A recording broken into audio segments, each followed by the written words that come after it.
Wow, so moved. Do I have a motion? So moved. Moved and supported. Is there any discussion? Hearing none, those in favor say aye. Aye. Oh, same sign, motion carries. Old business. Do we have any old business to discuss? Nothing for old business. We will move to new business and the IT policy. Administrator Murphy, would you like to handle that? I will, and I want you to know, we also have the we have the director and the deputy director from IT here today to answer any technical questions you may have on the policy. So this is one of those policies that we have been working on for quite some time, on looking at revisions, and it seems like every time we thought we were ready to bring it forward, something else popped up. So we just decided to bring it forward to you now. This is for your review. We do not expect any kind of recommendation to move it forward today because it is a lengthy policy and we want to make sure that you fully understand it. So what we're going to do is there was actually a few things that have been changed on this policy. If you recall, we recently passed a social media policy. We pulled the social media policy out of this and created a separate policy because that is actually growing now that we have a communications and marketing director. And so we wanted a separate policy for that. We did make changes to the wireless plan, which is in here. We'll go over in a minute. We created a new section which addresses the technology disposal. And then we've got a few other minor changes. So I was just going to go over a few of them with you. So if you bear with me, if we can go to page 9 in the packet. Be helpful. If you go down under websites and web content, oh, maybe it's a different page there. It's fine. You're right.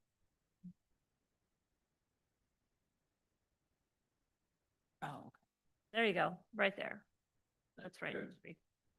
About halfway down the page, you can see where we did add, so basically the sentence will now read, it is the responsibility of department heads and elected officials to ensure that departmental web pages on the county's website are accurate and up to date, and any changes needed can be emailed to the marketing and communications coordinator who maintains the website.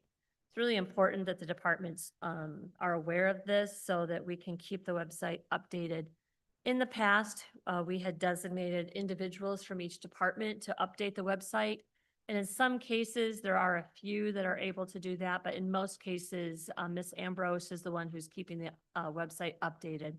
There is a lot of content on our website, and so we just want to stress to the departments how important it is if they have rate changes in their services or they have some other sort of changes that they want the public to know about, to make sure that that information comes over so that the website can be updated. Ms. Ambrose is trying to keep, oops, I'm sorry. Ms. Ambrose is trying to keep the website up to date and current with branding and colors and something that'd be interesting and valuable for our residents. Mr. Van Dorn. So in that same line, you said, so there are some departments that change their own web pages.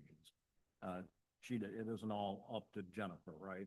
So they could individually change them. My only question would be, is when they make that change, do they make her aware of it? Because she gets busy too. I'm not sure she's going back and looking at everyone's webpage all the right. So, I mean, I just want to make sure that, you know, she has the opportunity to know of any changes that are going on.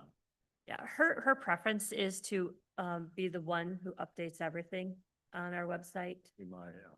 So that she has that control, but there are times that she's working very closely with the department heads, and there may be a situation where they've worked together and they're able to make a couple of changes on their own. But for the most part, she has the control of what's being updated on the website. Okay. Well, she's aware of all the changes. I don't want any surprises. No, neither does she. At any time, you guys, if you have something you want to add, please do. All right, if we go a few more pages in, we're going to get to the point where you're going to see yellow highlights over section numbers. Mhm. The reason these are highlighted is we are just making these paragraphs conform with all the other paragraphs in the policy and eliminating the section 1, section 2, section 3 because those do not exist in the other areas of the policy. However, if we go on to section 5, you can see where that entire paragraph is being removed. And the reason for that is we have a situation on the next page where we, or a couple of pages later, where we go into more detail. And so we're combining the policy there, or combining those sections. Number 7, or section 7, IT technology and staff responsibilities. We've eliminated a couple things here. So this paragraph will read, individual employees are responsible for deleting messages in accordance with the appropriate retention and disposal schedule. However, deleted messages may be stored on servers and backups for several days, weeks, or months after they are deleted. Note, the destruction of email messages on servers and backups must cease when agency becomes involved in litigation or when it receives a FOIA request. So you can see the area that has been eliminated.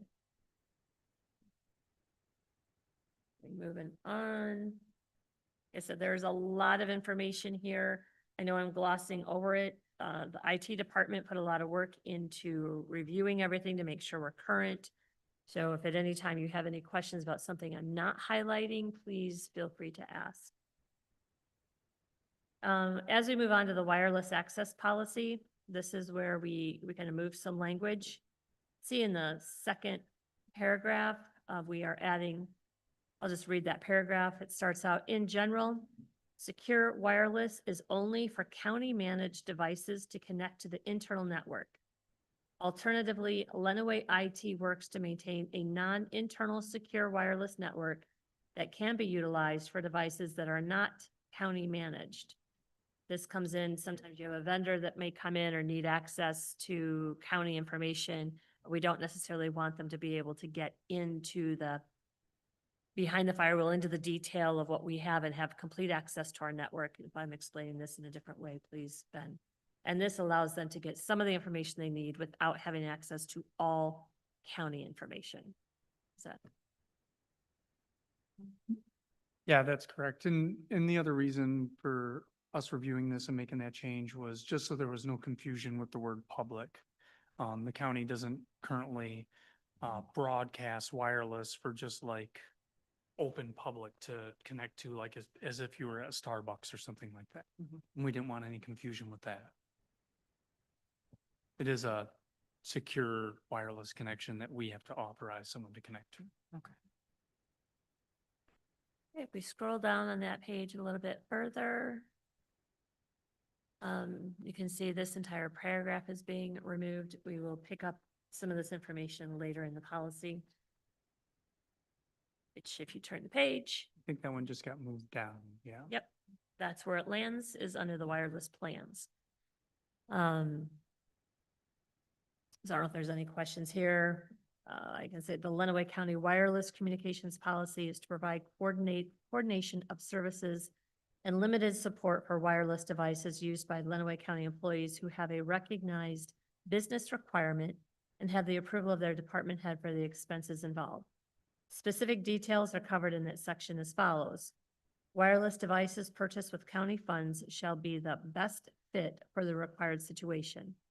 The best fit will be the most cost-effective device that meets the documented need of the specific employee authorized by the department head to participate in the wireless program.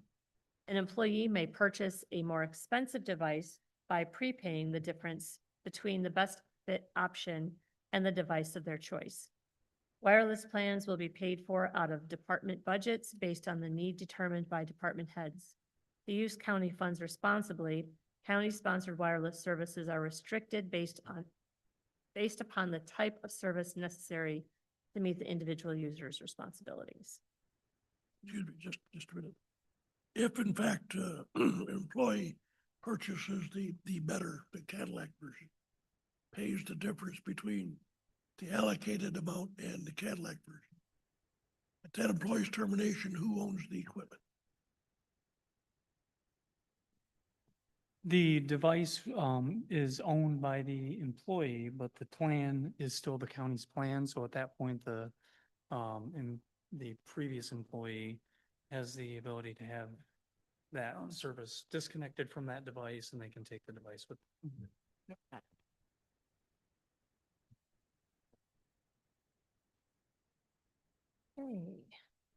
There we go.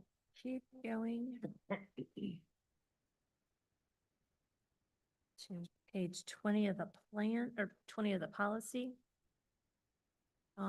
This is technology disposal. This is a new section that we added in. And this is because, when we often have devices that are turned in, whether it's commissioners come and go, they're turning in their devices, whether it's something that is being replaced for a new device. We still have a lot of equipment that is coming down and being placed in the IT department.